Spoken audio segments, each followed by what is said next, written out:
পঞ্চম নম্বর কাজটি করো না, কোন আলেম ওলামাদের সঙ্গে তোমরা বিদ্বেষ পোষণ করো না। কিন্তু আমাদের সমাজে এমনও আছে, দেখবেন এখন ইউটিউব, আপনার ইন্টারনেটের যুগ, বড় বড় মুফতি, বড় বড় মুহাদ্দিস এই ইন্টারনেটের মাধ্যমে হয়ে যাচ্ছে, ঠিক না বলে? মোবাইল রেখেছে পকেটে, বিভিন্ন অ্যাপস ডাউনলোড করছে, বুখারী শরীফ, মিশকাত শরীফ, আবু দাউদ শরীফ, ইবনে মাজাহ, নাসাই শরীফ, বিভিন্ন হাদিস ডাউনলোড করছে। করার পর বলে, আমি বুখারী শরীফে দেখেছি, ও হুজুর জানে না, এ হুজুর জানে না। মানে মাদ্রাসায় জীবনে গেল না বা বুখারী শরীফ মোবাইলে পড়ে সব শিক্ষা অর্জন করেছে। আসলে এই পাণ্ডিত্য দেখাতে গিয়ে সমাজে আজকের ধ্বংস হতে হচ্ছে, ঠিক কিনা বলে? অতিরিক্ত পাণ্ডিত্য ফলাতে যাচ্ছি। প্রিয় ভাইয়ের আমার, আমরা জানি আজাজিল জ্ঞানী ছিল না মূর্খ ছিল? একটু কথা বলেন, আজাজিল কি মূর্খ ছিল বা শয়তান হিসাবে বিবেচিত? সুতরাং জ্ঞান অধ্যয়ন করতে হবে, জ্ঞানের মূল্যায়ন করতে হবে, আর সেই মতো আমাদের আমল করতে হবে। ফতোয়া দিয়ে সেঞ্চুরি করলে হবে না, ঠিক কিনা বলেন? এই ফতোয়া দিয়ে সেঞ্চুরি করে করে তো আজকে আমরা সব শেষ করে দিচ্ছি। এটাই হচ্ছে আমাদের কৃষ্টি কালচার। আল্লাহুম্মা সাল্লি আলা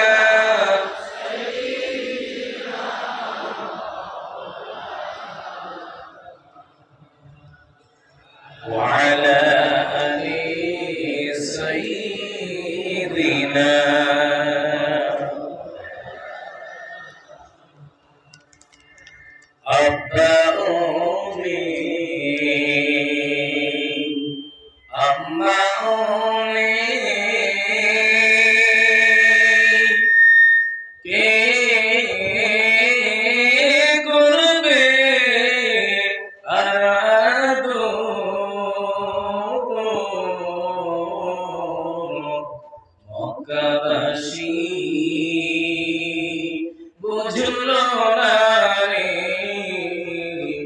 আমার দয়ার নবীর কদর। আল্লাহুম্মা সাল্লি আলা সাইয়্যিদিনা মাওলানা মুহাম্মাদ ওয়া আলা আলি সাইয়্যিদিনা।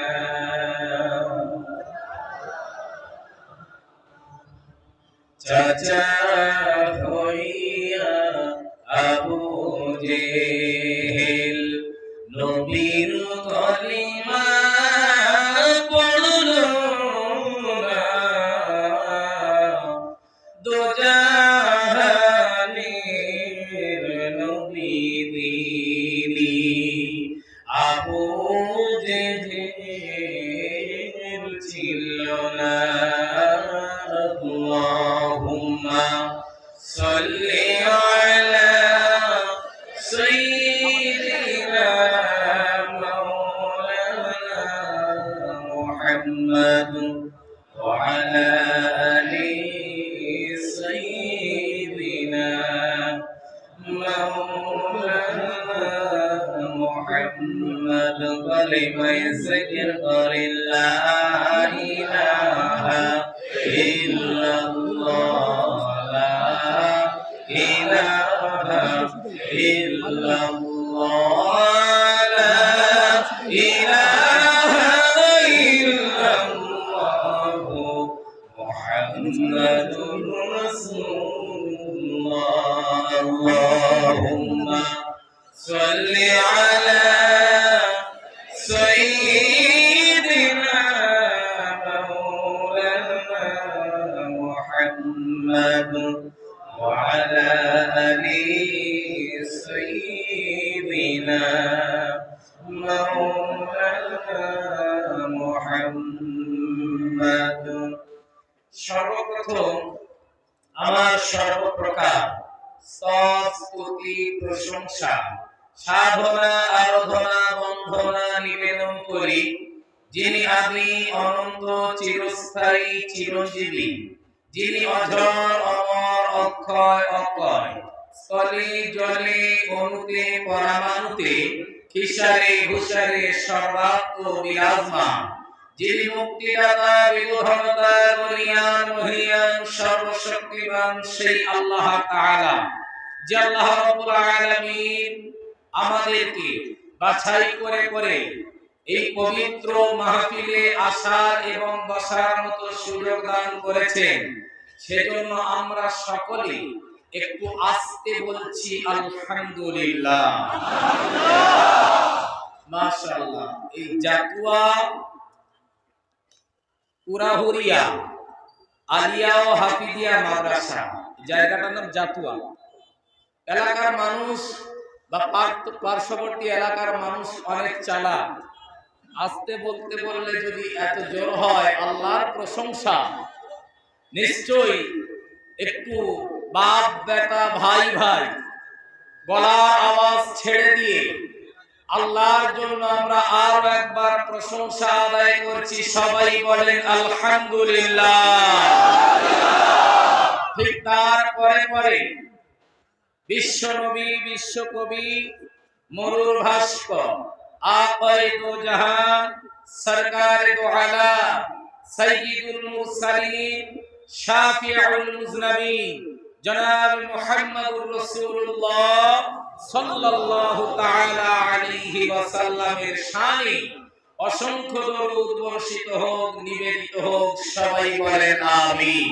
আমিন। সম্মানীয়, আজকের বিশেষ করে এই সভার নির্ধারিত নির্বাচিত যোগ্য সভাপতি সাহেব, আমন্ত্রিত উলামা হযরতগণ, সম্মুখে বসে থাকা আমার বয়স্ক আব্বাজানেরা, নওজোয়ান ভাইরা, স্নেহের বাচ্চারা, পর্দার আড়ালে পর্দানশীনা, সর্বগুণে গুণান্বিতা মা খাদিজার উত্তরসূরি, মা আয়েশার উত্তরসূরি, মা ফাতিমার উত্তরসূরিরা, আল্লাহ তাআলার বক্তা এবং শ্রোতা উভয়কে আমল করার তৌফিক দান করুক। সবাই বলেন আমিন। আমি আরো একবার বলবো, কারণ মজলিসের একটা আদব রয়েছে, ঠিক নয়? মজলিসের একটা আদব রয়েছে। মজলিস চলাকালীন কোরআন হাদিসের কথা হবে, আলোচনা হবে, আর এইভাবে দাঁড়িয়ে থাকবেন সামনে, এটা ঠিক শোভা পায় না। আমি অনুরোধ করে বলবো, সামনে যারা দাঁড়িয়ে আছেন আপনারা আপন আপন জায়গায় বসে যান। একান্ত যদি ভালো না লাগে তাহলে বিছানায় গিয়ে ঘুমিয়ে পড়েন, সেটাও একটা ইবাদত। সুতরাং এইভাবে আদবের খেলাফ কাজ কেউ করবেন না। প্রিয় উপস্থিতি, ভূমিকাও লম্বা চওড়া নয়, আমি সরাসরি আলোচনায় চলে যাব। কারণ আজকে অত্যন্ত আমি খুশি, বিশেষ করে এই জাতুয়া পুরাহুরিয়া আলিয়া ও হাফিজিয়া মাদ্রাসার উদ্যোগে যে আজকের আয়োজন করা হয়েছে, আলহামদুলিল্লাহ, এই আয়োজন দেখে আমি অত্যন্ত খুশি এবং আনন্দ পেয়েছি। আমি সর্বপ্রথম কোরআনুল কারীম থেকে ছোট্ট একটি আয়াত পরিবেশন করেছি। এই আয়াতের ভিত্তিতে সংক্ষিপ্ত কিছু আলোচনা রাখবো ইনশাআল্লাহ। সুবহানাকা লা ইলমা লানা ইল্লা মা আল্লামতানা ইন্নাকা আনতাল আলিমুল হাকীম। সর্বপ্রথম একটু আল্লাহর কাছে আমাদের ভিক্ষা চাওয়ার দরকার, ঠিক নয়? কারণ বলা তো সম্ভব নয়, যদি আল্লাহ তৌফিক না দেয় কখনো বলা সম্ভব নয়। কোনো বড়াই নয়, কোনো অহংকার নয়। আল্লাহর কাছে ভিক্ষা চাইছি, আল্লাহ তুমি তোমার বান্দাদের সামনে কোরআনুল কারীমের কথা সঠিকভাবে উপস্থাপন করার তৌফিক দান করো। সবাই বলেন আল্লাহুম্মা আমিন। প্রিয় ভাইরা আমার, আল্লাহ রাব্বুল আলামিন বলেন, ইন্না আরাদনাল আমানাতা আলাস সামাওয়াতি ওয়াল আরদি ওয়াল জিবালি ফাআবাইনা আন ইয়াহমিলনাহা ওয়া আশফাকনা মিনহা ওয়া হামালাহা আল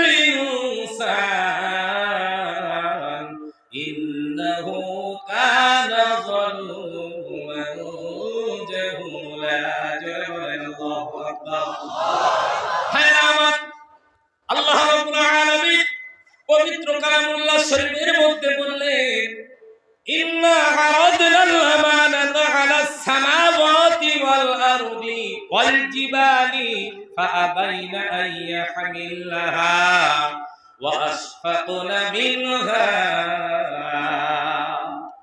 আল্লাহ রাব্বুল আলামিন বলেন আমি আমানতকে পৃথিবী ও পাহাড় পর্বত সমূহের উপর আমি আমানতকে পেশ করেছিলাম, কিন্তু এই আমানতকে তারা বহন করতে সক্ষম হয়নি।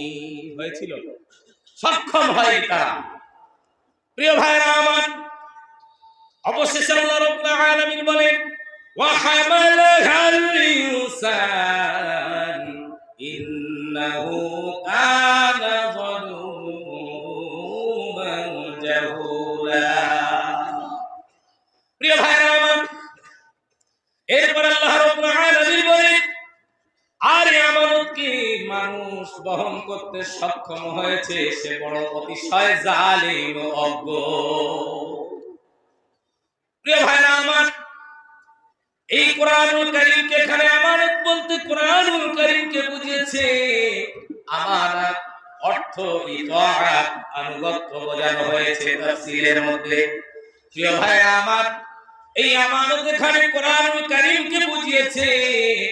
আমার প্রিয় ভাইরা আমার, বিশেষ করে আজকের এই মাদ্রাসা প্রাঙ্গণে বসেছি, যে মাদ্রাসাতে কোরআনুল কারীম হাদিসের শিক্ষা দেওয়া হয়, এজন্য আজকের কোরআন থেকে কিছু কথা বলার প্রয়োজন আছে না নাই? আছে তো?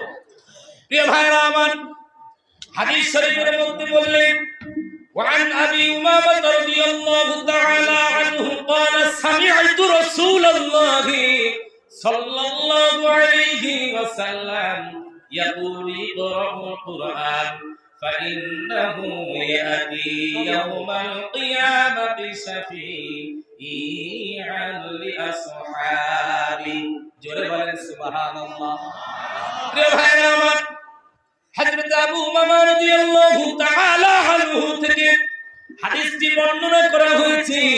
হযরত আবু উমামা রাদিয়াল্লাহু তাআলা আনহু তিনি বলেন আমি রাসূলুল্লাহ সাল্লাল্লাহু আলাইহি ওয়াসাল্লামকে বলতে শুনেছি, তিনি বলেন তোমরা কোরআন পাঠ করো আর কিয়ামতের দিন কোরআন তার পাঠকারীর জন্য সুপারিশকারী হিসাবে আবির্ভূত হবে। জোরে বলেন সুবহানাল্লাহ। কিন্তু আমরা এই কোরআন সকলে পড়ি বলে মনে হয় না?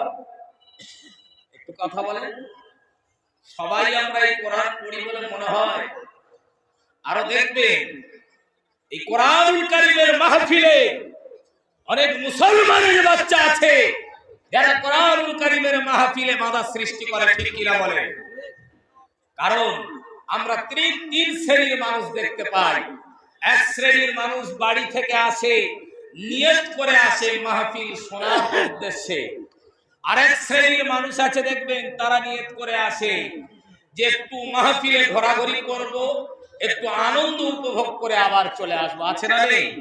আরেক শ্রেণীর মানুষ আছে যারা কেবলমাত্র মাহফিলের বিরোধিতা করে। আছে না নেই? তিন শ্রেণীর মানুষ আছে।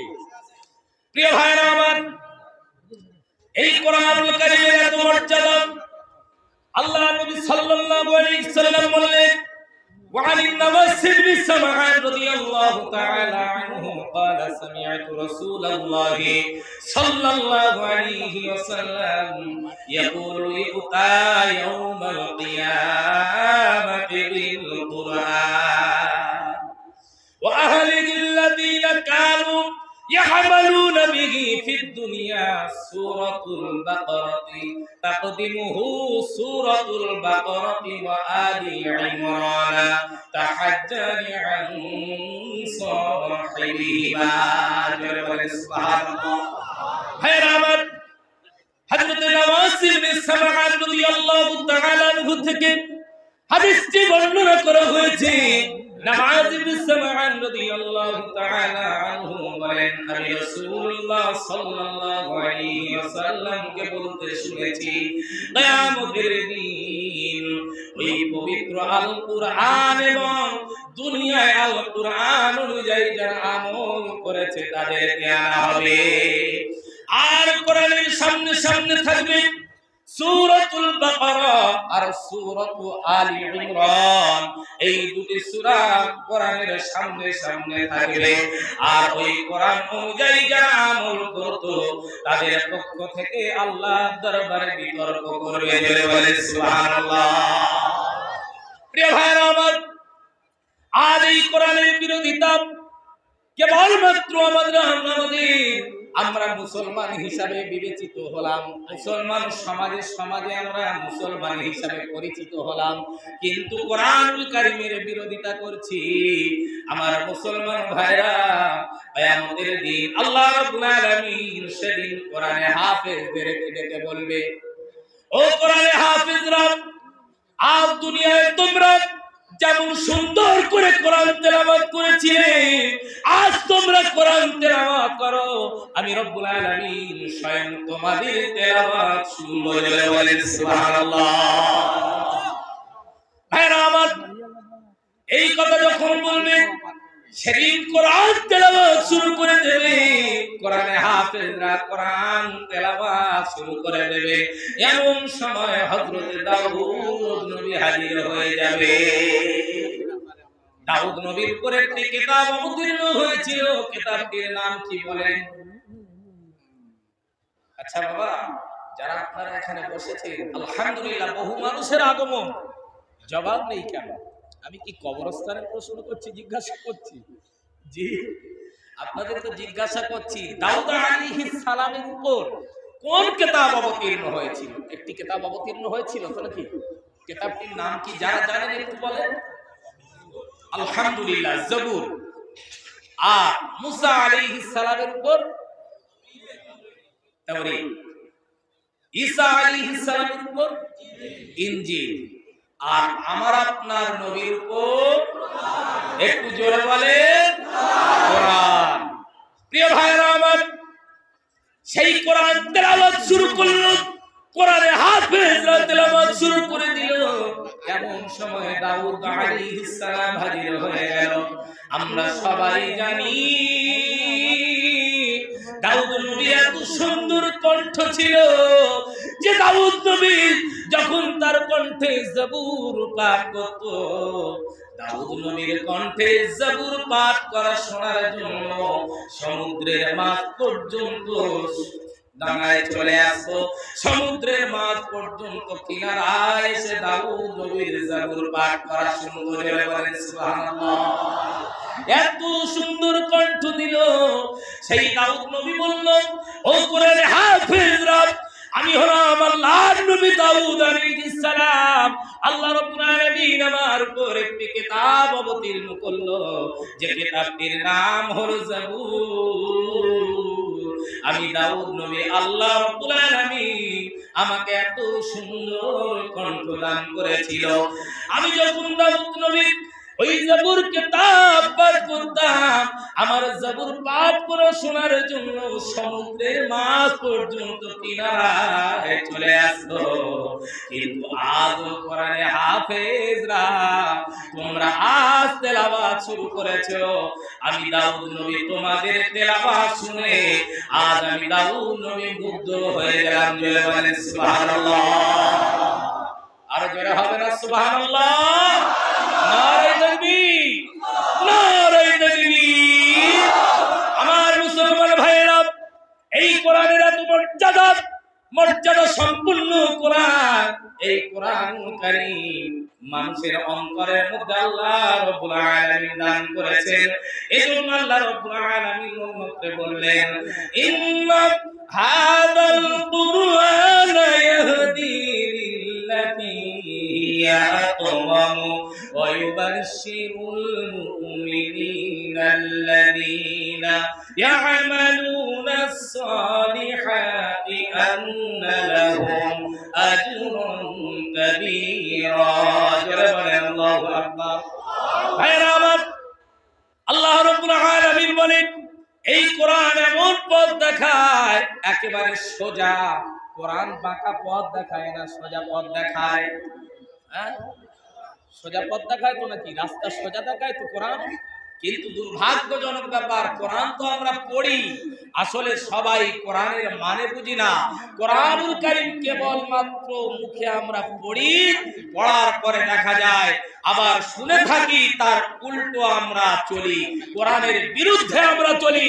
যদি একটি মানুষ এই পৃথিবীর বুকে কোরআন ভিত্তিক যদি জীবন যাপন করে, আলহামদুলিল্লাহ, সে ইহকালে কামিয়াবি হবে আর পরকালেও কামিয়াবি হবে, ঠিক কি না বলেন?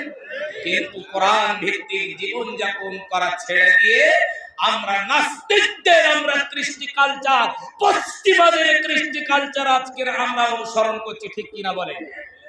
নাম রেখেছে সলিমুদ্দিন, নাম রেখেছে কলিমুদ্দিন, কিন্তু কাজগুলো বড় কঠিন হয়ে দাঁড়িয়েছে, তাই না? আমাদের কৃষ্টি কালচার এমন। এজন্য একটি হাদিস শরীফের মধ্যে এসেছে, সায়াতি জামানুন আলা উম্মতি, নবীজি বলেন আমার উম্মতের এমন একটি সময় আসবে, তাকুন কুলুবুহুম কাকুলুবির রিয়াহ, তাদের অন্তরগুলি বাঘের অন্তরের মতো বিচরিত হবে, ওয়া কালামুহুম কালামিল আম্বিয়া, আর তাদের কথাবার্তা হবে পয়গম্বরদের কথার মতো নীতিপূর্ণ, ওয়া ফি'লুহুম কাফি'ল ফারাইনা, এরপর আল্লাহ নবী বললেন আর তাদের কৃষ্টি কালচার হবে ফিরাউন কাফেরদের চাইতে অত্যন্ত জঘন্য, তাদের মতো বলেনি, তাদের চাইতে অত্যন্ত জঘন্য। এরপরে আল্লাহ নবী বললেন ওয়ানা বারিউম মিনহুম, আমার সঙ্গে তাদের কোনো সম্পর্ক নাই, ওহুম বারিউন মিন্নি, আর তাদের সঙ্গে আমার কোনো সম্পর্ক নাই। এখন বলে আমাদের সমাজে আমরা কেবলমাত্র কোরআনুল কারীমের কথা বলি, কোরআনুল কারীমের কথা আমরা শুনি, শোনার পরে আমরা তার উল্টো আচরণ করে চলছি, সেই কোরআন বিরোধী আমরা আচরণ করছি, পশ্চিমাদের কৃষ্টি কালচার আমরা গ্রহণ করেছি, করি না? যদি আজ সমাজে কোন মানুষ কোরআন মোতাবেক যদি চলতো, তাহলে কোরআন মোতাবেক যদি সে জীবন যাপন করত, আলহামদুলিল্লাহ, সে সমাজে উন্নত হতো। আজ মুসলমান মাথা উঁচু করে চলতে পারত যদি কোরআন হাদিস তারা আঁকড়ে রাখতো আর কোরআন ভিত্তিক যদি জীবন যাপন করত। আজ তো আমরা কি করছি? আমরা পরহিংসা, একের পর এক হিংসা বিদ্বেষের মধ্যে আমরা ভরে আছি।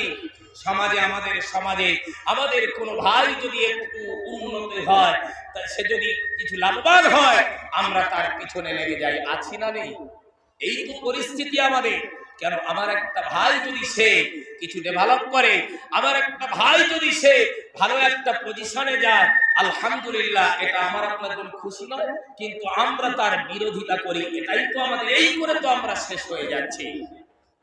প্রিয় ভাইরা আমার, এজন্য আজকের আলোচনা আমার থাকবে কোরআন শিক্ষার উপর এবং ইলম শিক্ষার উপর, কারণ আজকের ইলম শিক্ষা, ইলম অর্জন করা অপরিহার্য করা হয়েছে, ঠিক কিনা বলে? ইলম অর্জন করা অপরিহার্য। প্রিয় ভাইরা আমার, আল্লাহ নবী সাল্লাল্লাহু আলাইহি ওয়াসাল্লাম তিনি তার পাক জবানে বললেন, عن أبي هريرة رضي الله تعالى عنه قال قال رسول الله صلى الله عليه وسلم كن عالما أو متعلما أو مستمعا أو محبا ولا تكن الخامسة فتهلك। حضرت أبو هريرة রাদিয়াল্লাহু তাআলা আনহু থেকে হাদিসটি বর্ণনা করা হয়েছে, নবীজি সাল্লাল্লাহু আলাইহি ওয়াসাল্লাম বললেন, কুনা আলিমান, তোমরা আলেম হও, আও মুতাআল্লিমান, নতুবা আলেমের ছাত্র হও, আও মুস্তামিআন, নতুবা আলেমের কথা শোনো, আও মুহিব্বান, নতুবা আলেমকে ভালোবাসো, ওয়ালা তাকুনিল খামিসাতা ফাতাহালি, তবে পঞ্চম নম্বর কাজটি করো না, কোন আলেম ওলামাদের সঙ্গে তোমরা বিদ্বেষ পোষণ করো না। কিন্তু আমাদের সমাজে এমনও আছে, দেখবেন এখন ইউটিউব, আপনার ইন্টারনেটের যুগ, বড় বড় মুফতি, বড় বড় মুহাদ্দিস, এই ইন্টারনেটের মাধ্যমে হয়ে যাচ্ছে, ঠিক না বলে? মোবাইল রেখেছে পকেটে, বিভিন্ন অ্যাপস ডাউনলোড করছে, বুখারী শরীফ, মিশকাত শরীফ, আবু দাউদ শরীফ, ইবনে মাজাহ, নাসাই শরীফ, বিভিন্ন হাদিস ডাউনলোড করছে। করার পর বলে, এই আমি বুখারী শরীফে দেখেছি, ও হুজুর জানে না, এ হুজুর জানে না। মানে মাদ্রাসায় জীবনে গেল না, বা বুখারী শরীফ মোবাইলে পড়ে সব শিক্ষা অর্জন করেছে। আসলে এই পাণ্ডিত্য দেখাতে গিয়ে সমাজে আজকের ধ্বংস হতে হচ্ছে, ঠিক কিনা বলে? অতিরিক্ত পাণ্ডিত্য ফলাতে যাচ্ছি। প্রিয় ভাইয়ের আমার, আমরা জানি আজাদিল জ্ঞানী ছিল না মূর্খ ছিল? একটু কথা বলেন। আজাদিল কি মূর্খ ছিল বাপ? শয়তান হিসাবে বিবেচিত। সুতরাং জ্ঞান অধ্যয়ন করতে হবে, জ্ঞানের মূল্যায়ন করতে হবে, আর সেই মতো আমাদের আমল করতে হবে। ফতোয়া দিয়ে সেঞ্চুরি করলে হবে না, ঠিক কিনা বলেন? এই ফতোয়া দিয়ে সেঞ্চুরি করে করে তো আজকে আমরা সব শেষ করে দিচ্ছি। এটাই হচ্ছে আমাদের কৃষ্টি কালচার।